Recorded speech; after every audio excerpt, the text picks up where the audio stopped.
friends, how's it going? I am out for my daily dose of wind therapy.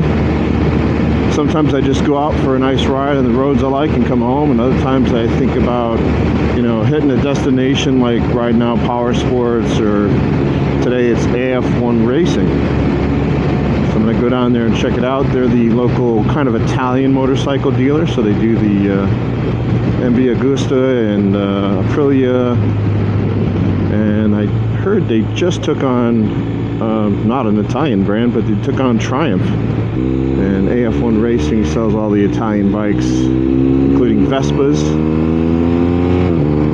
Let's go. All right, so we're here, AF1 Racing.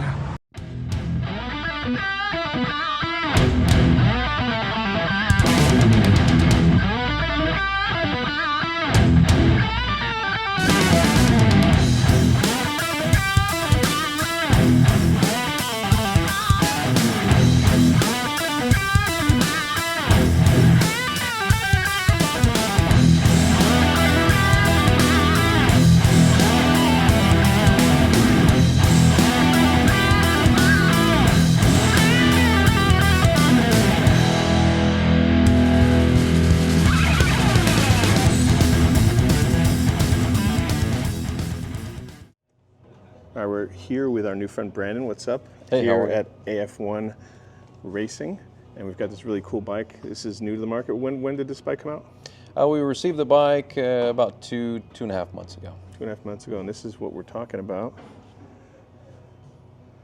This is the Aprilia 457, correct? 457, you got it. Nice. All right, so who's this bike for? We found that a lot of new riders, new entry-level riders, are liking the bike. However, and while that's very much true, however, there's lots of people that are using it in a track capacity. So lots of older riders, 10-year riders that want something that is a bit easier to maneuver. Maybe not these 1,000cc bikes on the racetrack. They're a handful to ride. So this is the next one up. It would be 660. RS 660, correct. And then above that is the V4. RS V4. Which is an 1100, right? 1100cc, 217 horsepower, all the electronics. So we got the beast down to the small beauty here. That's right, yeah. This will help capture some of those new riders that probably wouldn't go for a 660 right off the bat. Maybe think it's a little bit too much for them.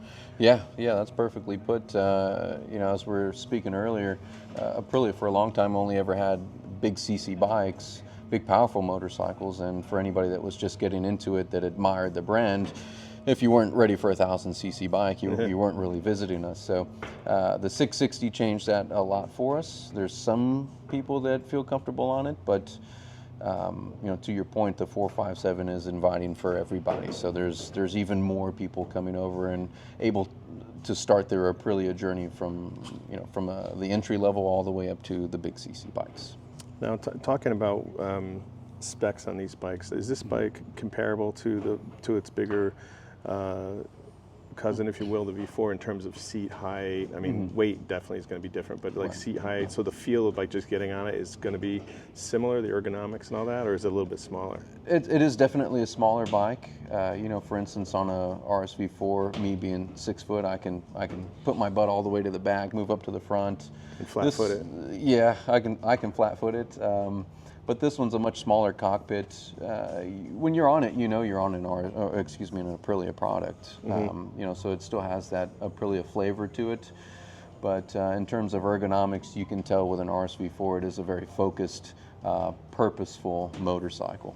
Yeah, and just looking down here at the handlebars, these are going to be a lot higher up, a little bit more comfortable than the V4 probably. Absolutely. Yeah.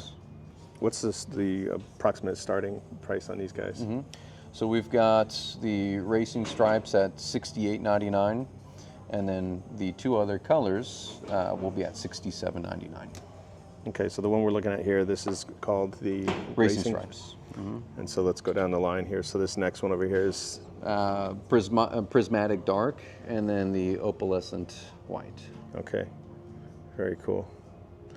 And what are the major, other than the engine and the CC, what's the major differences between this and the V4 or even the 660 in terms of what you get, like package-wise? Yeah, you know, the big CC bikes, RC4s, have a wonderful electronics package. I think anything in that category is force-fed electronics, right? The 660, what makes that bike so good is it has a very similar electronics package: 6-axis IMU, coronary and ABS, traction control.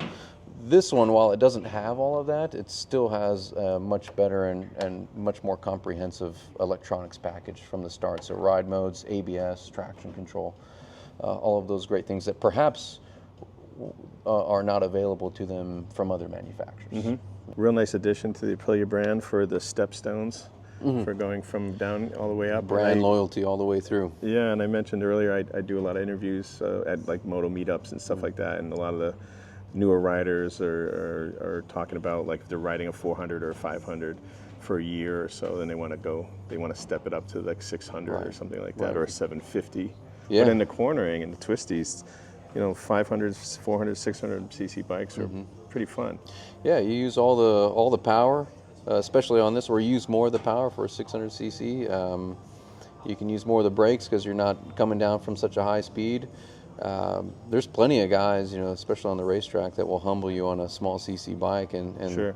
You know, I don't know what's more proof positive than that, you know, that a small CC bike is still very, very capable. Okay. All right, so I'm 5'8". This is quite easy to get on for me. And 5'8", pretty much flat footing. And the bars are really in a good place. I'm not too leaned over. I think I could probably ride this for quite a while. You know, if I'm down here, my 56-year-old back would give out. But this is cool. Yeah, and the TFT is out there in front of you. A lot of the sport bikes, the TFT ends up being like real close to you, and it just like kind of disappears under your helmet. So this is nice out there.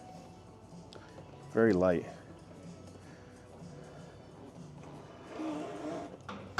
All right, well, thanks for introducing this bike. Appreciate it. Of course. Thank you very much. Thank you.